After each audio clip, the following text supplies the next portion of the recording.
Evil Planet. You loved The Mask too? Yeah, I used to love The Son of the Mask because like I watched that movie a lot when I was like a little kid.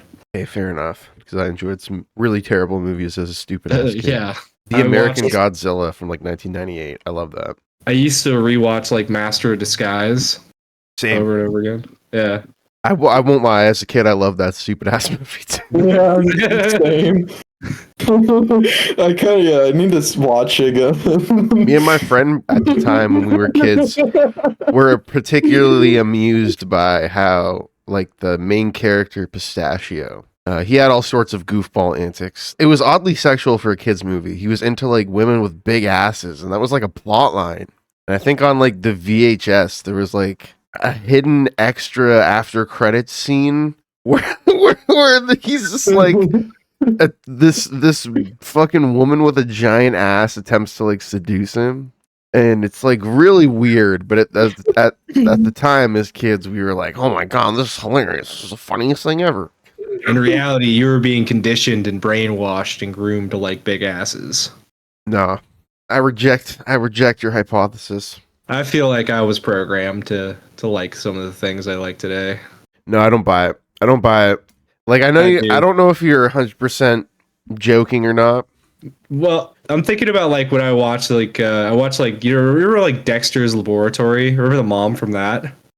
But the mom was kind of thick, yeah. Yeah, she was super thick. Dude, you go back to like so many cartoons and TV shows.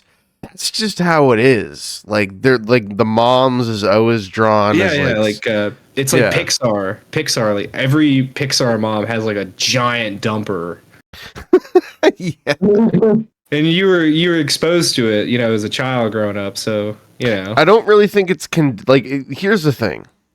Like, here's my contention with it. If you are at all being serious with this. I'm being half serious. I don't think we were conditioned to like big asses. I think that as humans, that's just something that we like. I think that's reflected in art and culture. I don't think it's something that you really have to condition humans into. I'm saying it's part nature, part nurture. I mean, fair enough. I've heard that in the earlier 20th century, I mean, I wasn't around for this, but I've heard that at least in white culture, they preferred smaller asses. Now, I can't really comment on this because it seems kind of weird and whack to me, but society has moved in the other direction since then, at least. That's all I know. That's all I know, man. I mean, it doesn't have to be fucking monstrous, but I feel like everyone's pretty much at this point now where it's like, big ass is nice, but it doesn't have to be monstrous. But if somebody's just got like no ass, man, woman, whatever, you're just like, oh, that's no ass. That's Hank Hill ass. I don't like that. I would be suspicious of somebody if they told me they like that. I would be like, I don't know if I can trust this person. Not even kink shaming, but like, well, what about guys? If somebody was like, oh, I like diaper butt, I'd be like, what the fuck? Well, what about guys who like petite women? Well, that's different. Short, skinny. That's different. You can be a short, skinny woman and not have diaper ass or like Hank Hill ass, while also not having a gigantic ass. And you can be a dude who's like really skinny and have like a bubble butt. Yeah, I guess you're right. Yeah. Yeah. I mean, I'm pretty sure we're all here tonight on like a bisexual, pansexual, whatever level. So I think we can all agree, like, if somebody's just got no ass, man, woman, they, them, whatever, it's just like, that's unfortunate. It's sus. Yeah. Well, listen, I don't know as long as they're like decently proportioned, like, Dude, my girlfriend tells me I have small legs, right? She tells me I have a large upper body, no legs, right? Tells me I have like the dude bro physique. But like the LTG, like chicken. Yeah. Well, the thing is, I don't train my calf muscles, right? I train strictly above the knee, so like it looks like a weird drumstick kind of thing. I need to start. Yeah, I do need to start training like my calves, but like I just don't give a fuck. Yeah, fair enough. If Yeah. it's up to you. Like, I don't, I'm not like laughing at you for that or anything. No. I pulled up my my shorts. I just showed her. I did like a little pose down, and she was like, "Damn." So I was like, look at the wiki for a Master of Disguise, right? And there's a strange, like kind of haunting fact here, or it's not fact. It's a long-standing rumor, I should say. But it says there's a long-standing rumor that the filming of this scene in the Turtle Club took place on September 11th. Oh no, it's not true. Not true. I've heard that debunked. Yeah. Okay. He's so funny. They get like a Mr. George Carver, W. Bush. Mr. Carver, we have to stop filming. Why? The South Tower's fall. He just looks like George W. Bush when he was told, and he just kept reading the story to the kids. But Jesse Ventura has an uncredited cameo appearance as himself. Whoa. Hold on. Since we mentioned it, I feel like I have to pull up this scene. I like how this episode has been derailed. Master of Disguise. Hold up. Master of Disguise. I haven't thought about that movie in ages. I think. It's see a movie that Pistachio. keeps coming up. You see Pistachio in his like little turtle outfit. He's going turtle, turtle. And then you see Jesse the Body Ventura just walk up to him. He's like, "I was a frog man." Oh shit. Here we go.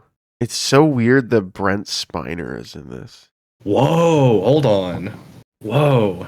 This is the scene I was talking about, by the way. I think this is like shit quality, but Yeah. Is he As long supposed as to be, it's visible. is he supposed to be Pistachio's dad? yeah. Or is he supposed to be like the arch enemy? He's the villain in the movie. Crazy. Exactly like Star Wars. That's what I was talking about. They have like prosthetic giant asses. Pistachio, come back! Come back! See, this is you watch this and you're just like fucked up. You know what I mean? Like, I don't know. or just there's something you have in like the background while you're like fucked up or something. Like it's so bad, it's good. Love is thicker than your behinds. What? Like, Love is thicker than your. like going back in time and watching older films and stuff, especially some stuff that's like aimed at children, you really notice that there has been a big societal shift in the last like 10, 15 years. Whereas like they would not put something like that in something for kids now, I feel like. No. That's People would be That's like, what the kinda- fuck? I feel like there is some novelty to going back and watching your favorite TV show or your favorite movies as a kid and then seeing all the references you didn't understand and going, huh? Kids are never going to get that. Well, you know what blew my fucking mind even when I was a kid? And I was like, how are they making this and this is allowed for... And this is directed at like anybody under the age of 18. Was a Total Drama Island. Because... Yeah, it had some adult like had all- undertones. Well, here's the thing. That shit was weird because you know people were watching that or like kids were watching that before they were even in like high school. But that show, Yeah. and to a lesser extent, the show 16, which it's interesting because these were both Is that the- Canadian. Is that the one where they hang out in the mall? Yes. Yeah. Right? And there's like a skater like character. Jude, I yeah. think. And he's voiced by one of the same guys from Total Drama. Island, yes. Yeah. Yep. That's a Canadian guy, and it's funny, the college that I went to for like audio and all that shit, like two of my instructors who instructed me in college at the time, like worked alongside him, like recording stuff for that show for years. Because it was done in Canada at least in part by a company called, I think like Nirvana or something like that. Yeah. And the thing with Canada is because there's like more people in the state of California in terms of population than like the whole of Canada. In terms of people who are doing professional stuff like that, recording for like television and movies and stuff, only so many people doing that in the whole country. It's very specialized. But So your guys' Cartoon Network was called Teletoon. I think Yes. now it's just Cartoon Network though. Yeah, that when I was a kid, that's what it was. I think it was like Channel 45 or something. I would always go home when I was a kid and turn that shit on. And I would turn on like YTV that had like fucking Totally Spies and like Martin Mystery and all Oh, I those remember like Totally Spies. yeah, it was like anime style, but it was made by Americans and Canadians. It was very interesting. What it was? It was like the freaking anti-woke Family Guy show. It Oh also god. has their kind of like shitty like Brickleberry. Wait, the new norm, is that the one you're talking about? I can't remember which one it Are was. are you thinking of Mr. Bircham, the Daily Wire Plus Mr. show? Bertram, yeah. Yeah. Well, that was honestly way more similar to like trying to rip off King of the Hill. That's basically what it was. Does Mr. Bircham even show up on any streaming service other than like the Daily Wires? I'm pretty sure it's just on Daily Wire Plus. Then who the fuck is watching that show? Dumbass conservatives. Dude, you'd be surprised how many people are subscribed to Daily Wire Plus. Really? Yes. Let me look it up. Let me see if there's like Here. public numbers. So a couple of years ago, mid to late 2022, the Daily Wire claimed that Daily Wire Plus had over 1 million subscribers. I You think know not they've only grown surprised. since then. they're probably lying, but It's a lot of fucking knows? idiots. I mean, look at Trump's approval rating from Well, the last election. Like, They got Jordy Peterman on there. They got Jordy Skeeterson. They got a fucking... I would love to see an animation with Jordan Peterson as a character. But I want to or see Ben Shapiro. I want to see the actual Jordan Peterson, like the one that cries about nothing. It What has does it like mean? it's bloody terrible. I hate eating steak every day. I just want to drink apple cider without going into a depressive manic episode. I can't shit.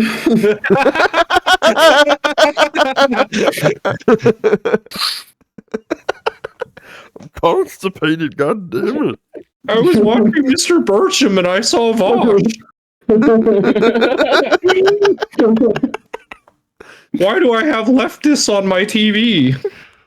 God, this is a Vosh character that I'm looking at here, isn't it? It's like Vosh from like 2020. Yeah. Yeah, and the Mr. Bircham thing with the man bun. And then yeah, they have to add the black guy as well. The black guy Gotta just have says our token racist black stuff. guy. No, you know what the most racist part is? Is that the black What? guy is basically there to rubber stamp everything that the white white conservative protagonist is doing. Yeah. He's just like, yup, not only do I agree with you, but I'm also enamored by how based you are. You know what it basically represents in a symbolic way for conservatives? Because I was thinking about this. Even a lot of conservatives, they don't want to be called racist. They don't want to be identified as racist. But it's not because they actually give a fuck about anything at all beyond themselves. They just don't want to be identified as that because it's socially deleterious. Straight up just like a calculation, like I am going to be racist in my personal life. Like they don't give a shit. But when it comes to like, talking about that, oh no, they'll optics. dance around it, they'll beat around the bush. Mm-hmm. And then they'll also try and gaslight people about it. That's what happened when Trump became president the first time around. Fucking everyone was like, does anyone notice people are like way more racist now? It's like, no, it's just those people who were like, fuck, I can't talk about this before, are now like, oh, okay, it's socially Now they have a acceptable to be a voice, racist yeah. piece of shit. Yeah, now you have dipshits who think that Trump is the president now, even though like Joe Biden is technically still president. Yeah, still going to be president for another... Yeah, until like January something, 10th or 12th or whatever. Yeah, It's sometime in about 5 January, weeks. mid-January. Yeah. Like, I think King Cobra legitimately thinks that Trump is president right now. This is what happens when you have a stupid fucking population. But like you said earlier when we were talking about this stuff, it's probably just on purpose. Yeah, I do think that people are stupid on purpose. It's willful ignorance for sure. It's willful ignorance, and it's also like tampering with school books. You know, Like just book make people burning? stupid. Well, no, like certain states, you'll have like one chapter. You'll have like a full chapter about like Martin Luther King Jr., but you'll have like a tiny paragraph about like Malcolm X in that same book. And that was actually in the Louisiana textbook. you had like one little thing that mentioned Malcolm X. You'll have like a tiny chapter talking about Japanese internment, about the Trail of Tears. You'll have a chapter at least like on chattel slavery, but like it'll be chattel slavery, it'll be Jim Crow, it'll be the civil rights movement all in one chapter. Like I had a good history teacher that actually like made us ask questions and talk about things. Mm-hmm. So like I remember like we did like we had to learn about terrorist organizations, and one of them was actually Hezbollah. And part of like the research that we did was like, yeah, we considered them to be a terrorist organization, but now we don't really consider them to be that anymore. Yeah, I mean, if you're being objective about it, Yeah. they are also like a political organization. Yeah. Yeah, because when people think of terrorists in the colloquial sense, they just think of basically just a person who's gonna like hijack a plane or run into somewhere with a fucking bomb strapped to a jacket and then just blow themselves up. Good evening, Ahmed. Good evening. So you're a terrorist? Yes, I am a terrorist. Oh, it pissed me off. Like I was listening to Joe Rogan, Ari Shafir, and fuck, I can't remember the other Shane Gillis. They were on the Joe Rogan podcast, and they were talking about how Hillary Clinton was more MAGA on the border than Donald Trump was back in like 2008. And then Joe brings up, yeah, and didn't you know that Obama deported more people than Trump did? Yeah, As that's true. Yeah. They say that it just speaks to their ignorance on the topic, the way they're talking about it. But the thing is like you guys were the ones like a month ago saying that these people are like weak on the border. Yeah. So their worldview is just nonsensical. Like it's not based on any actual reality. Like one thing that I found is so funny is that people on the right are basically like not only completely anti-science now, but they are anti like reality, anti-intellectual, anti-science. They're anti-statistics unless it backs up, a very narrow interpretation of what they're saying. So when you're arguing against conservatives, like explicitly arguing against conservatives these days, what you are basically doing is shadow boxing. You are arguing with somebody on a plane where like it's totally bad faith a lot of the time. And if it is not bad faith, then whatever the fuck they're saying is rhetoric, and it's like the intellectual output of people who are completely bad faith, who are operating from like a reverse logical endpoint where they're not like looking at reality and trying to interpret it and coming up with an explanation. They're starting at a conclusion and they're working backwards from that conclusion to justify it so that they can make money for themselves or support an operation where somebody else is extracting a resource and making money, or so on or so on. A good example is what is it, like fucking fracking billionaires funding PragerU and the Daily Wire so that they can not only get out their own ideological fucking, priorities, but they can also put more money in their pockets by brainwashing the masses, and through that trying to, get more people on their side when it comes to, generally speaking, conservative values, and which is inextricably tied into these days being climate change deniers, or at the very least, if you even acknowledge climate change, there's always a caveat where it's like, but we're still going to drill. We're still going to just suck up all the fucking fossil fuels. We're going to drill. We're going to suck up all the dirty oil, and we're going to spew it into the sky, and we're going to use it until we completely drain it. And then we're going to switch to something else, I guess. You brought up PragerU. Dennis Prager. Oh, yeah. Yeah. So this was a tweet from Dr. Carol M. Swain. Please continue to pray for Dennis Prager. His condition has changed in a not so great direction. He's been diagnosed with pneumonia. Pray for Stu Prager and the Prager family. Yeah, I'm praying all right. Yeah. I'm praying hell's Smoking that fuck Dennis Prager pack tonight. Oh yeah. All right, everybody, welcome. I'm Dennis Prager. I love pornography and violence. I'm going to yell fire in a crowded theater. Did you know that about that, Jordan? I've seen that sort of thing. All my homies hate Dennis Prager. Hold up. I feel as bad for Dennis Prager as I do for Rush Limbaugh, which is like not at all. Didn't Rush Limbaugh get like brain cancer? Lung cancer from fucking smoking. Smoking all those cigars. Yep. Fucking piece of shit deserved it. So we're gonna talk about Matt Gaetz, the kitty diddler.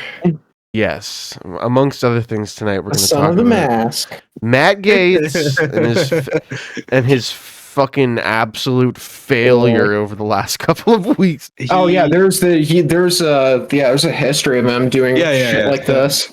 I wrote down a few things. So he adopted a 19-year-old Cuban son, just mentioned it offhand, just bizarrely, for no reason. I don't remember the context, but that's strange to adopt a... It really is. He had sex with a 17-year-old twice at a party in 2017. That's what this story is about. And in 2021, Gaetz had the Justice Department inquiry him over sex with an underage girl and whether or not he paid to have her cross state lines for sex, which is trafficking. So if you have sex with someone under the age of 18, the federal, age limit, doesn't matter if they're legal in your state, that's still sex trafficking. So we're dealing with a sex pest who likes him young. Is there any record of him going to the Epstein Island? Or was he just not big enough back then? I think he just wasn't big enough back then. Because it's so fucking crazy. Cause, this guy has to be, really bad if the president who's been on the Lolita Express, a dozen times is telling you, no, you cannot be a part of my cabinet. Yeah, it's because he just, doesn't give a fuck. He's just openly... he wears the sicko shit on his shoulder. Some would say it's a mask that he wears. So, the first story we have to talk about tonight is what the fuck happened over the last couple of weeks with Matt Gaetz, because it really is funny. So, initially, there were rumors going around that he was going to be nominated for Trump's cabinet. Then it was announced he's resigned from Congress and he's being nominated for Trump's cabinet as Attorney General. And people were like, what the fuck? He should have been in Doge. It's really interesting how things played out. On Thursday, November 21st, Gaetz tweeted out, I had excellent meetings with senators yesterday. I appreciate their thoughtful feedback and the incredible support of so many. While the momentum was strong, it is clear that my confirmation was unfairly becoming a distraction to the critical work of the Trump-Vance transition. There is no time to waste on a needlessly protracted Washington scuffle. Thus, I'll be withdrawing my name from consideration to serve as Attorney General. Trump's Department of Justice must be in place and ready on day one. I remain fully committed to seeing that Donald Trump is the most successful president in history. I will forever be honored that President Trump nominated me to lead the Department of Justice, and I'm certain that he will save America. We got to talk about why the fuck this went down like this, because he pretty much almost had to instantly withdraw from consideration. I have this article here, it's bits of an article from Paula Reed and Sarah Ferris, the authors there. Headline, Ethics Committee told of second sexual encounter between Matt Gaetz and a 17-year-old. Quote, the woman who says she had sex with Matt Gaetz when she was a minor told the House Ethics Committee she had 2 sexual encounters with him at one party in 2017. Like, what, a party? Like, oh, okay. The woman who was 17 years old at the time testified that the second sexual encounter, I like how it's just like a series of pedophilic encounters that Matt Gaetz is, like, people just know that this has happened at this point and nothing's being done about it. Let me finish reading this. The second sexual encounter, which had not previously been reported, included another adult woman. She also testified to both sexual encounters in a civil deposition as part of a related lawsuit, sources said. After being asked for comment for the story, Gaetz announced he was backing out as President-elect Donald Trump's Attorney General nominee. Just immediately like goes into delete fucking everything mode. Gates has repeatedly denied having sex with a minor and was not charged after the Justice Department investigated these alleged encounters. Just to end here, the Justice Department closed its investigation into Gates last year after prosecutors recommended that no criminal charges be brought against him. The House Ethics Committee revived its investigation of the Florida lawmaker once the DOJ concluded its case and is facing mounting pressure to release its final report. On November 22nd, Gates announced he would not return to Congress in 2025 and would instead spend his time exposing corruption and insider trading in the U.S. government, which is, in my opinion, pretty fucking laughable. He also launched a Cameo page and is charging $500 for custom video requests. So he's not returning to Congress, even though I believe he was reelected. And he's just going to be doing like crypto scams and Cameo shoutouts now. I want to see some of those cameos. I want to see like the funny compilation that's going to come out, because that there's going to be some people that will pay up the $500. Oh yeah, 100%. Have either of you seen what was being discussed about Matt Gaetz when he was, alleged to have done all these things? I should clarify. One thing I heard was he only found out this girl was 17 while he was having sex with her. And then he stopped having sex with her. And it's Who screams out their age while fucking? I mean, it's just so... It just doesn't make any sense. It's laughable. But also, there's another angle to this where apparently Matt Gaetz was caught going through some sort of legal department with somebody else after... like the offices had closed and they were going through like registers of people's IDs. And I think there was also something about them potentially interacting with equipment that may or may not have been used to make or like print ID cards. And you're thinking about this and you're thinking about what he's accused of. And it's like, was this guy getting fake IDs made for like teenagers so he could take them out to like bars? Like, what the fuck is going on? Well, I'm reading an article right here, and it said like April 2021. So Gates and Joel Greenberg used apps like Apple Pay and Cash App to pay for sex with women they recruited online sugar daddy websites. Does it have the information about the notes that he left with some of the transactions? No, but it describes like a brief description of like the timeline, like his 19-year-old Cuban son had sex with 17-year-old twice in 2017. Jesus. The sex trafficking thing with like, I think it was like a 17-year-old girl where he tried to get a 17-year-old across state lines to meet up with him. Some of the stuff that's come out in these investigations is fucking crazy. Like, he was Venmoing underage girls hundreds, and in some examples, I think close to or over $1,000 at a time. All these different transactions, Cash App, Venmo, PayPal, whatever. And some of the notes was like, being my friend, being awesome. What the fuck is wrong with this guy? I'm imagining that Matt Gaetz, after doing unspeakable things to an underage girl, probably was like, all right, high five.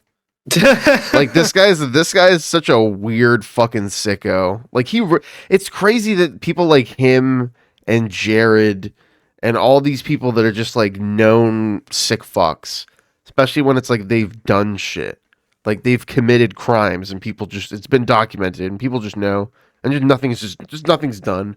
They're just allowed to just be out doing this bullshit. Well, Matt's on a team and the team's covering for him.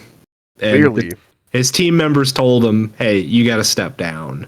Else, this is going to get a lot worse for you, and you're going to be in the spotlight, and you're going to ruin it for us. So that's why he didn't get to become, what was the Attorney General? Yes. Man, this shit is crazy, dude. Didn't like Marco Rubio take his place? No, I believe it was somebody else. I think her first name was Pam. It was Pam something, I believe. We got to talk about Scott Besant. Pam Have you Bondi. heard anything about? Yes, there you go, Pam Bondi. Yeah, so Scott Besant, former Soros executive for Treasury Secretary. Yes. So I have another bit of an article here that we're going to read. It's basically kind of a condensed version of it. Scott Bessent wasn't involved when the former president was in office. Now he is Trump's go-to economic advisor. Ex-Soros executive is Trump's new obsession. One of the most brilliant men on Wall Street, respected by everybody. A nice-looking guy, too. This is Donald Trump recently describing Scott Bessent, a little-known hedge fund manager, one-time Al Gore supporter, and George Soros' former top investor. Bessent, in some ways an unlikely ally for Trump, has become his latest obsession. Trump sang his praises at an August rally in North Carolina, then surprised him by having him come on stage.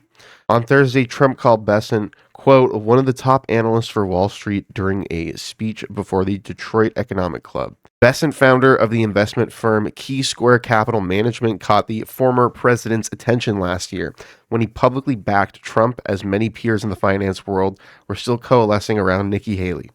Bessent, 62 years old, decided to go all in when he saw the legal cases against Trump were helping, not hurting, his approval rating.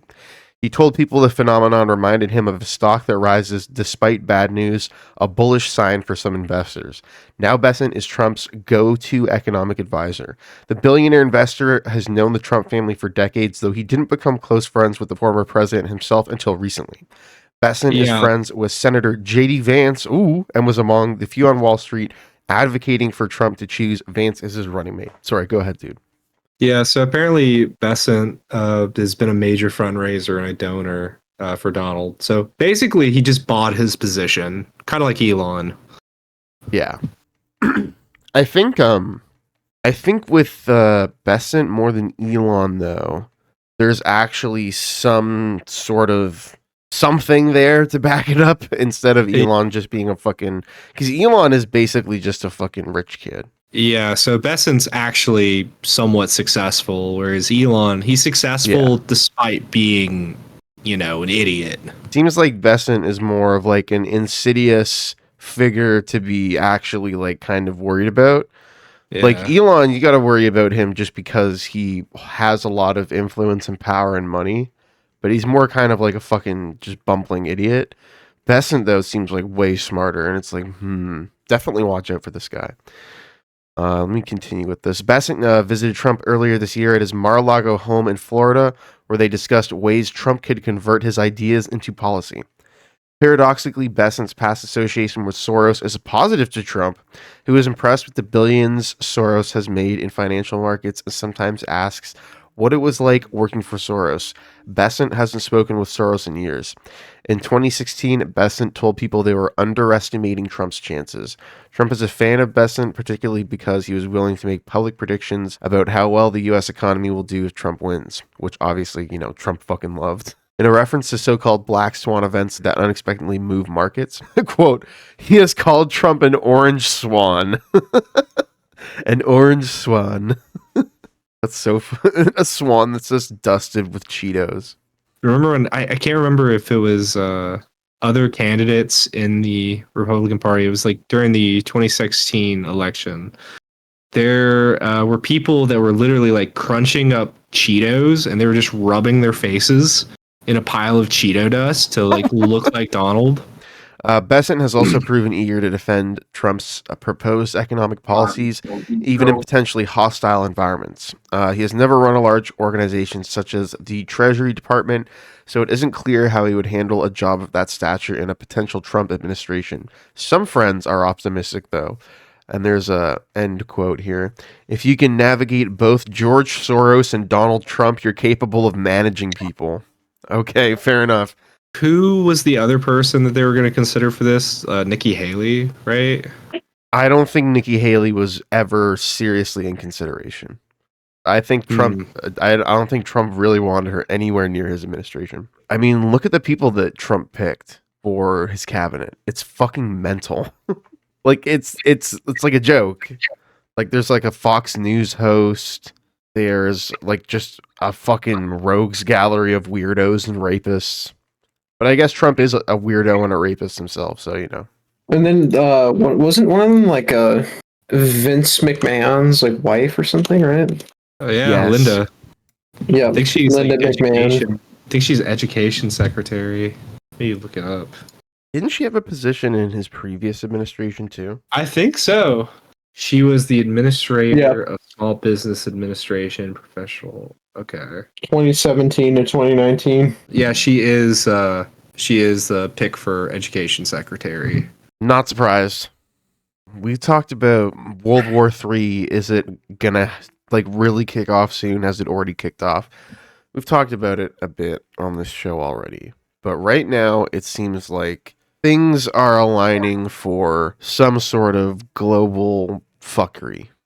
Let's just go over what's been happening just recently, like very recently. So, in the last few weeks, the International Criminal Court issued arrest warrants for Israeli Prime Minister Benjamin Netanyahu and Israeli former Defense Minister Yoav Gallant for alleged war crimes and crimes against humanity.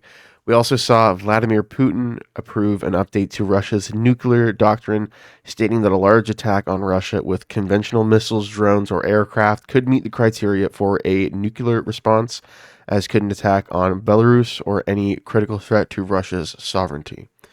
We also saw around 50,000 Ukrainian recruits receiving training in the UK, while Denmark approved sending the equivalent of over 137 million US dollars to the Ukrainian defense industry. Meanwhile, North Korean troops have been fighting alongside Russian troops on the front in Russia and Ukraine for a while now. Did either of you, just an aside, see the viral story about the North Korean soldier who would not get out of his bed? And he's just like looking at like porn. well, I don't know if he was necessarily looking at like hardcore porn, but he was definitely looking at women on social media.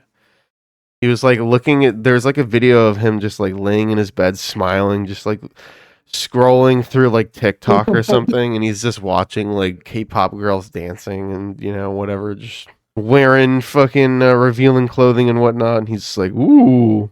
He's like hypnotized by it like he'd never seen it before. Well, he probably never has seen it before. Yeah. Well, no, that's what I'm saying. Yeah, he probably never has seen it before. Yeah, then he got to leave the country, he got access to it. Yeah.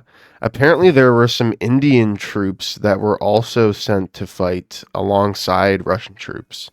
It sounds like some of that has been withdrawn. I don't know if it's because, like, I'm hearing some reports when I looked into it that they were scammed basically into going there, and they didn't know that they were going to like actually fight in that war, which is possible. But we're going to talk about what's going on with India and also, you know, Canada and their Canada's issues with India lately. There's been a lot of weird shit going on, espionage with spies, interference in elections, but we'll get to that in a moment. We're talking about, you know, North Korean troops fighting in the Russia-Ukraine war a moment ago. A lot of interesting stuff happening with North Korea and South Korea right now.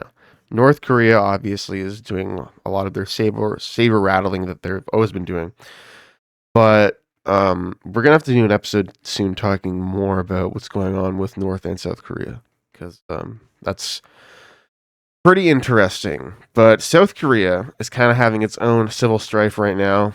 Just yesterday, as of the recording of this, the South Korean president attempted to declare martial law before being quickly blocked by the courts. According to Korean sources, President Yoon, who is himself a former prosecutor general, attempted to leverage his control over the prosecution in an attempt to politically eliminate the opposition party leader, who commands a 2/3 majority in Congress. However, his efforts failed, leaving him isolated, and in a last-ditch attempt to retain power, he resorted to declaring martial law. This drastic measure also aimed to deflect attention from mounting corruption scandals involving himself, his family, and his inner circle. Allegations include the First Lady's bribery with such items as luxury handbags and whatnot, stock manipulation, land speculation, suppression of investigations into drug smuggling, and even more. As of hours ago, on today, December the 3rd, the president has withdrawn the declaration of martial law, and people are speculating on the president being deposed. Who the fuck knows what's going to happen at this point? Impeached. Probably not going to hold on to power for very long. Nope. Yeah. And not able to be reelected either. Apparently his approval rating's at like 20%. So like Bush levels. Yeah. Things are in a very weird place right now. Globally. He's doing like a McCarthyist ploy to try and like fuck with his political rival. Basically saying that there are North Korean communist spies in the government.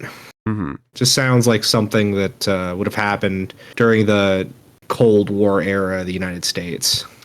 I feel like Trump's gonna fucking enact like martial law one of these days. Probably. In the near future.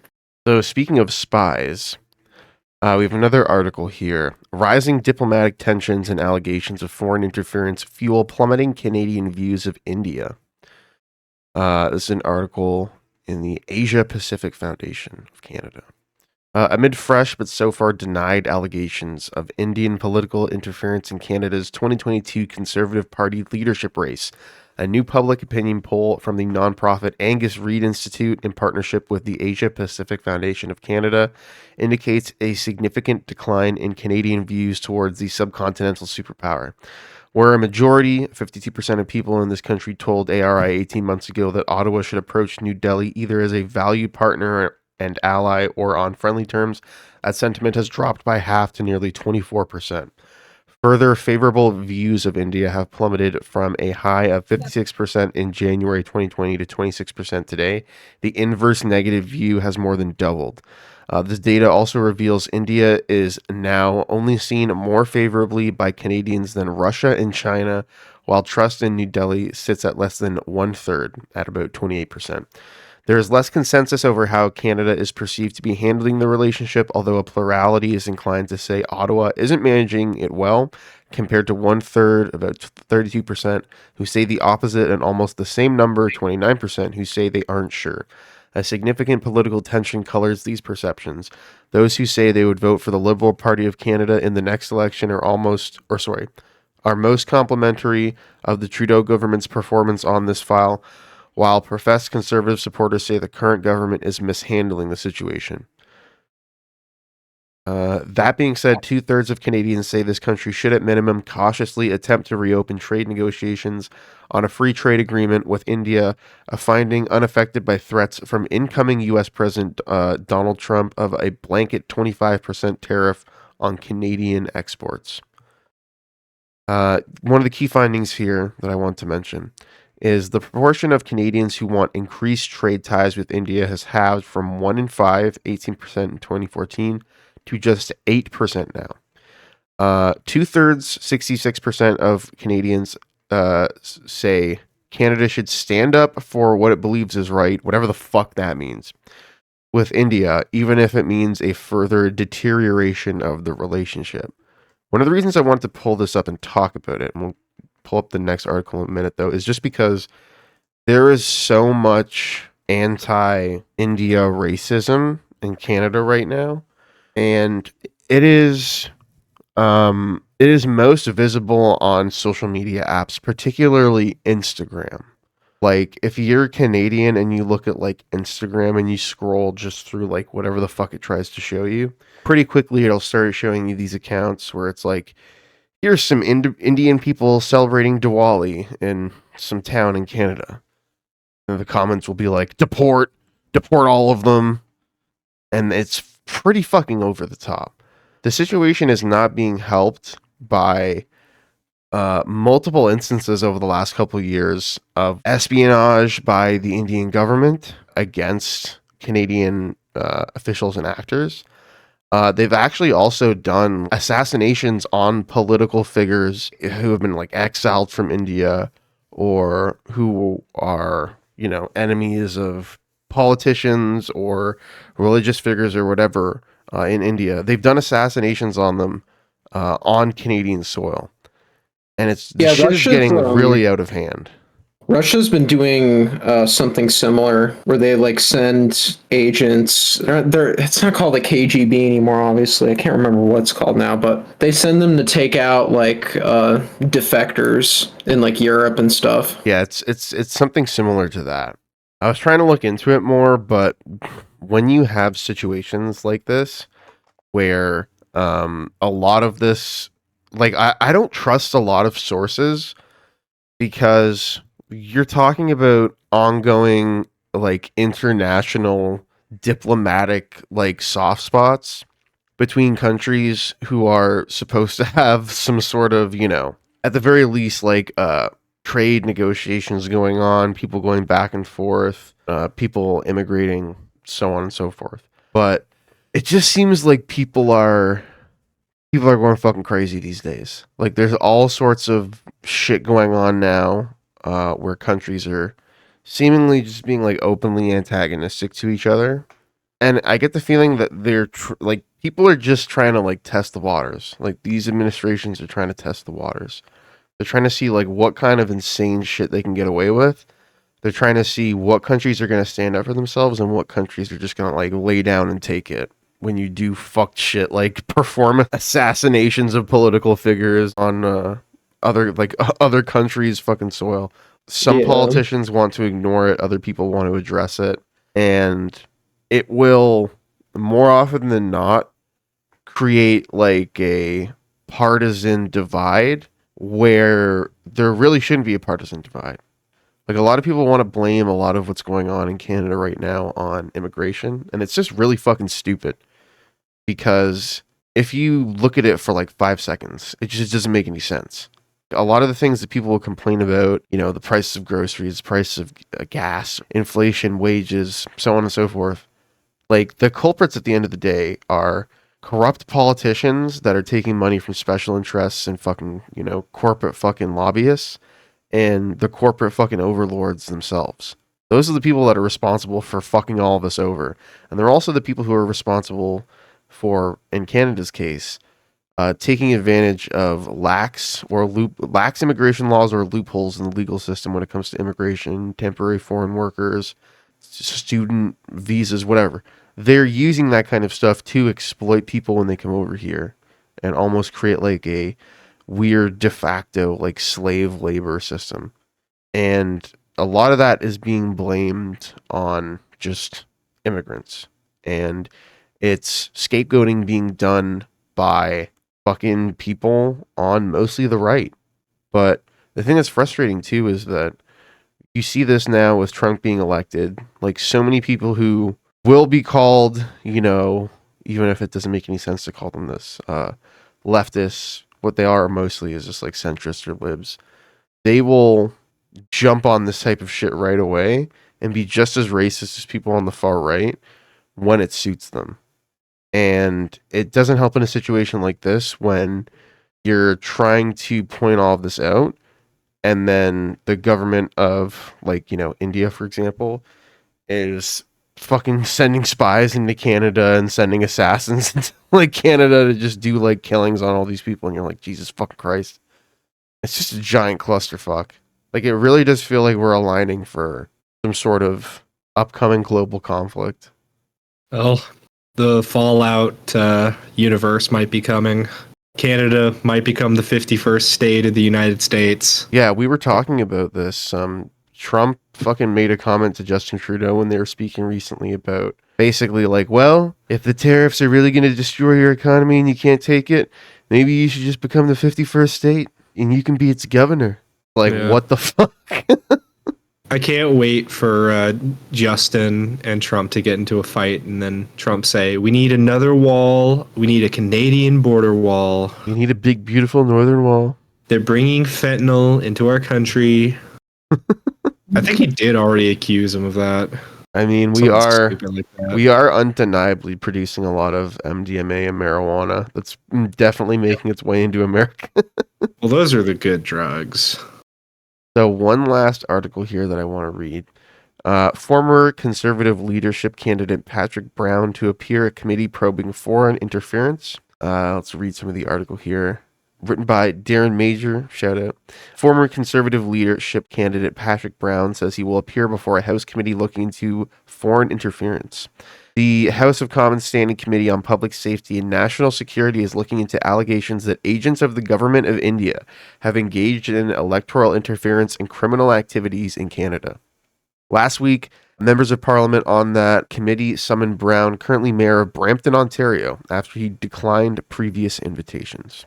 For those who are not aware, I'll just say that Brampton is a town in Ontario, or a city in Ontario, that a lot of very racist Canadians will constantly bring up and say, oh, it's a fucking shithole. And basically the root of that, like, there's issues in Brampton. Like, there are a lot of issues. But the root of that in the minds of a lot of these racists is, oh, there's a bunch of brown people that live there. So on. They'll just make fucking, like, really fucking crass jokes about it. So him being the mayor of Brampton obviously puts a spotlight on him in this instance, but it appears that there's more going on behind the scenes. So in a social media post on Monday, Brown said he has now agreed to appear before the committee, although he still questions whether his testimony would be useful to the committee. Quote, I have no new evidence to contribute to the committee's proceedings and am now concerned that my appearance has been sought for political reasons, he said in the statement. He argued that the public inquiry into foreign interference being led by the commissioner Marie Jose Holg, whatever, I don't know how to pronounce that, would have been a more appropriate venue. He said he was never contacted by her to testify. Agents of the Indian government allegedly attempted to derail Brown's campaign for the leadership of the Conservative Party in 2022, according to sources who spoke to Radio Canada. The National Security and Intelligence Committee of Parliamentarians cited India's alleged interference in a Conservative Party of Canada leadership race in its explosive report on foreign interference. A redacted version of that report was made public in June 2024. CSIS, which is basically like, you can think of it as kind of like the Canadian CIA, did not advise the Conservative Party of Canada on any intelligence suggesting there is foreign interference in the leadership contest. This is the first time we have heard about it. That was a quote from Sarah Fisher, Director of Communications for the Conservative Party. Radio Canada has no evidence indicating that Pierre Poilievre, or Paul Poilievre, whatever, Pepe Le Pew as I like to call him, now the Conservative leader, was aware of the alleged actions of India's agents. He handily won the 2022 leadership race on the first ballot with 68% of the available points. Pepe Le Pew's office told Radio Canada it had no knowledge of any attempts by Indian government representatives to undermine Brown's campaign. Brown was disqualified by Conservative Party authorities in July 2022 following allegations of serious wrongdoing linked to election financing.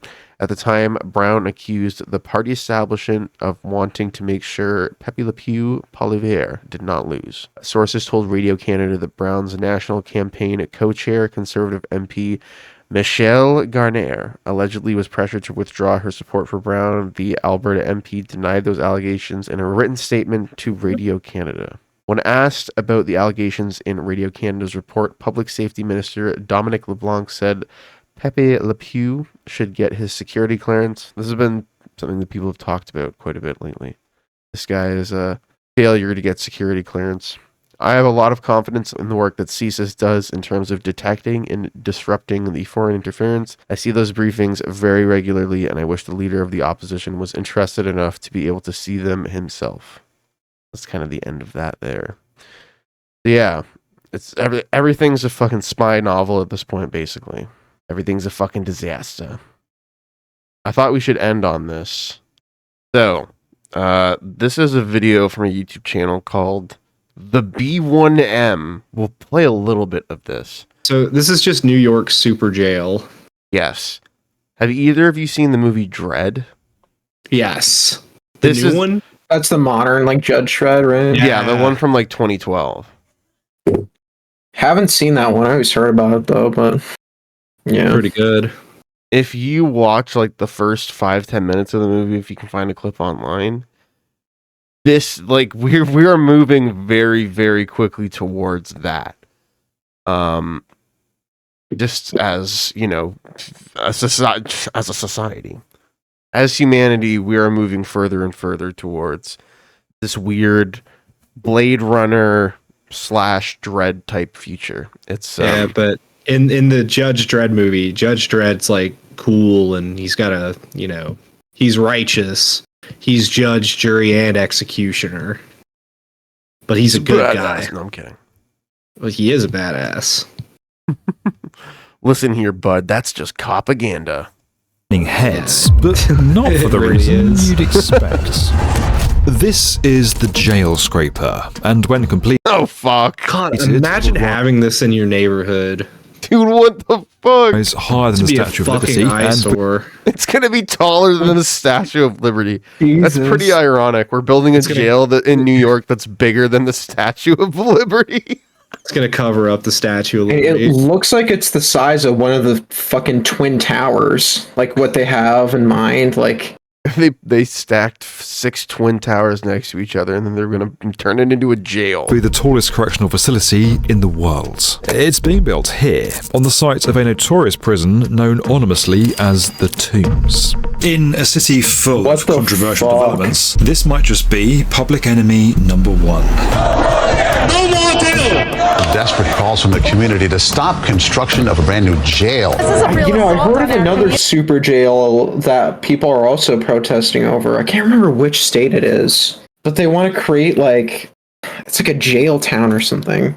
Let me look it up. They're gonna build the peach trees next. They're gonna build fucking super blocks with like 10,000 people living in them. What a fucking nightmare, dude. What the fuck? Dude, American correctional facilities are, What a nightmare. yeah. There's no words for this. Talking about the I think the $2 billion only other US country that has more people as like a raw percentage, I think it's like Myanmar, but the United States is number 2 in the world for most incarcerated people per 100,000. Everyone's in jail. comes at huge cost, and Basically, we're I not think it's talking like about the 1% of $2 the billion US population here. What the fuck? dollar price tag. Local residents are worried that this massive jail will destroy the social and physical fabric of historic Chinatown, a neighborhood that No, it'll be fine. they say is already hanging by a thread. We will not be the sacrificial community for this experiment. But the city insists this is a vital part of a radical plan to transform New York's brutal justice system. These jails should have been closed years ago. We are doing it today. Yeah, Yeah, they're building the fucking super jail blocks from Dread now. They need to just turn the entire city into a prison. You ever play the Arkham games, the Batman Arkham games? No, but I have seen the first half of that fucking...